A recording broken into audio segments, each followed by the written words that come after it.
Yeah, just the idea that are we at the point now in the literature in our thinking about wind turbines that social acceptance, we push that aside as a dependent variable and focus on the mediating variable of fairness, and what are the aspects, cognitive, affects that feed into the concerns about fairness. And then a follow-up question is, what's the direction of effect here? Which comes first?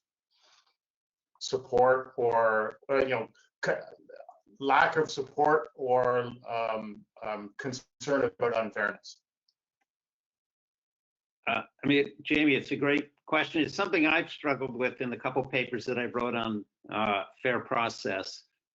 And I guess there's a third alternative, that the two are jointly determined, so that the same things that drive one to think something is fair or unfair as far as the process are the same things that lead you to outcome. And so the causation, there probably is some aspects of causation going in both directions, and some aspects of things being jointly determined, and those are really hard to tease out with quantitative data. I think that's a good role for qualitative data to sort of fill in those gaps and to get a better sense of the direction of causation.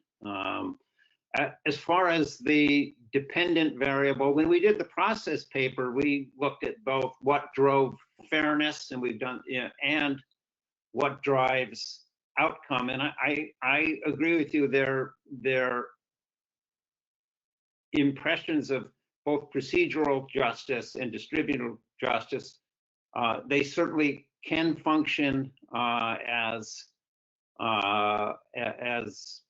dependent variables, and I think you're right that we will learn more about what might be driving attitudes if we focus on some of these other aspects.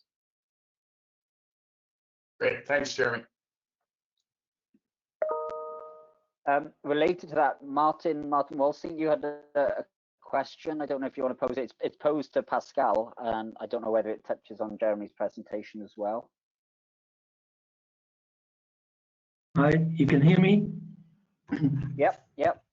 Right. Okay. Well, I had the same question about the justice, which is more or less answered already, and I had another question on Pascal. He started with third thing very well, that there is also an investigation on solar instead of only wind, but beside that, the outcome of the investigation is more or less that there should be much more local involvement, and there should be local ownership in a way of the people owning together, cooperating and owning something, or the local municipality or something. But you talked about socio-political acceptance as a research topic. But I wonder, what is the socio-political acceptance of your outcome? What is the socio-political acceptance of that these projects should be local and not by large energy companies, or that they should follow the lines of government regulation, etc.? That is my question, because that's much more socio-political acceptance. Thank you. I'm switching off. Thank you very much for this question, of course, as well. Socio-politically, I meant it in a sense of just overall acceptance, right? So looking at the overall picture of the overall sample of the overall Swiss community, in a sense that also kind of people not living in mountain areas have of course indicated their acceptance, and this is just kind of meant as overall acceptance. But you point to a very valid point, of course. I mean, we looked here at different levels also of ownership and distributional justice, and many of you pointed it out. It's true, like local ownership also plays into distributional justice, of course. I mean, there is a connection there, and that's a very fair point. Another element, maybe just quickly to add here, was also asked concerning procedural justice, why those two were kind of a bit lower ranked in importance. It's, I think, also to do with the specific Swiss case. I mean, Switzerland, we are used to vote on every street, on every lamp, and so people might just kind of, yeah, they have the feeling, and also kind of they see it as compulsory to vote on it. So maybe this is kind of also country specific, of course. Okay. On that issue, I'll come on to Patrick Devine. Might ask a question at the beginning, so I'll come to him next. But before that, on related to sort of some justice issues on Grant's presentation, Manjulika, you asked a question. Do you want to ask that to Grant about indigenous communities?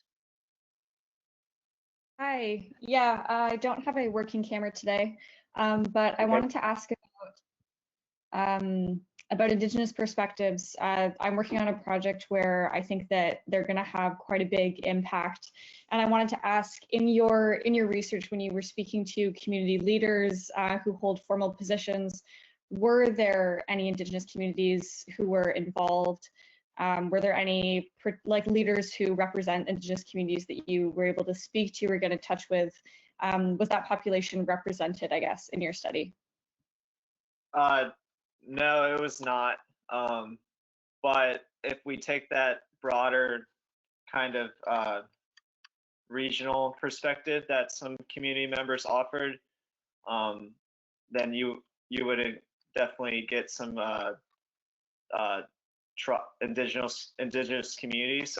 If I were to expand this study to like a broader part of the eastern part of the state, then there would be indigenous communities included. There's just no tribal element on the island. Okay, thank you. Okay, Patrick, if you're there, you asked a question about emotional publics for Jeremy.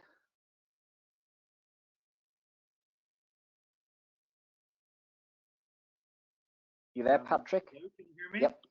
Yep, we can. Great, brilliant.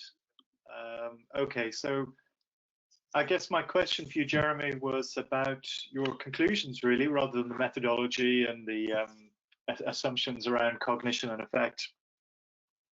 And I think your paper took me back to a piece of work that I was aware of more than 10 years ago, which looked at not just how people felt, but how people were seen to feel by people who were actively involved in making energy projects happen.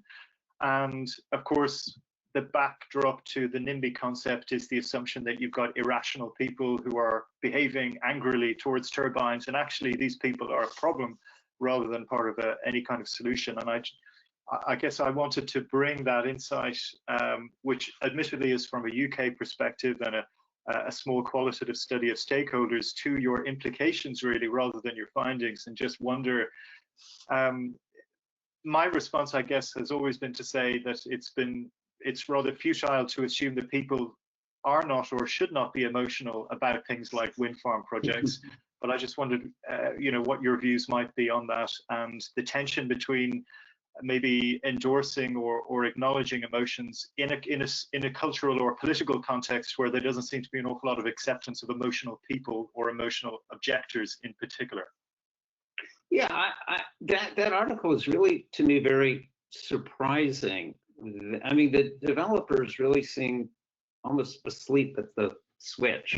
So, and I would agree that there does seem to be a parallel between how they view people as NIMBY and how they view people as and my recollection is the article really focuses a lot on fear, which is interesting because we didn't find, at least post hoc, much emphasis on fear, more on helpless, and which seems to me perhaps more along the lines of place related and anger. And to me, that may be in part engendered by developers not actively and appropriately engaging the public. But yeah, I mean, what is, I think, is not in that article, and it may be because the focus of the developers was more on the opponents, but I mean, we find a lot of positive emotions too.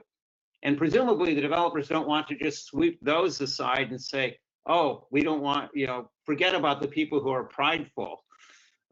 We don't want to hear from them because they're emotional. And so it's a very skewed view of emotions that those developers had. And I mean, I would go back and say that, we found more generally in this study that developer trust was really important. And it seemed that developers there were more interested in simply diffusing emotion and not building trust. And that we also found that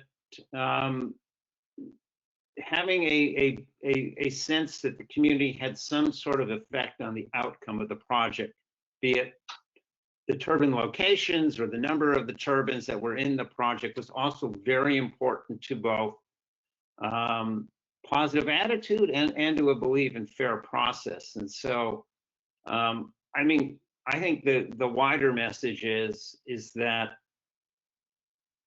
two-way engagement, where you really listen to people and take their concerns seriously and hear them out, it is much more of a winning solution than trying to just do a lot of smoke and mirrors and pretend like people don't have emotions and feelings about these projects and about the changes to their communities.